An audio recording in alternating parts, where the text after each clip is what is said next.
But you mentioned that you did not think that Jesus was portrayed as divine in Mark's gospel, and that's where I think you're fundamentally incorrect. In fact, I would argue that Mark's gospel portrays a more divine Jesus than even John's gospel, which you said is the development to the later gospels, where Jesus is really human early on, and then he becomes this divine figure. I'm going to prove you wrong by going chapter by chapter through the book of Mark, okay? So Mark chapter 1, John the Baptist makes straight the path for who?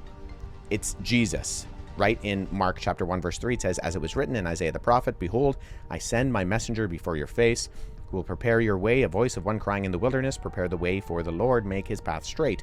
If you go back to what he's quoting, it's Isaiah chapter 40, verse 3. It says, "A voice of one calling, prepare the way for Yahweh in the wilderness, make a straight highway for your God in the desert." Now, when you hear Mark setting that up and saying that Isaiah the prophet says, "Behold, I send a messenger before your face," you're expecting Jesus to prepare the way for Yahweh, but that's not what he says is happening. It's John the Baptist preparing the way for Jesus. Who is he saying Jesus is if he's quoting Isaiah chapter 40, verse 3, where a way's prepared for Yahweh, but John the Baptist is preparing a way for Jesus? He's saying that Jesus is Yahweh. Mark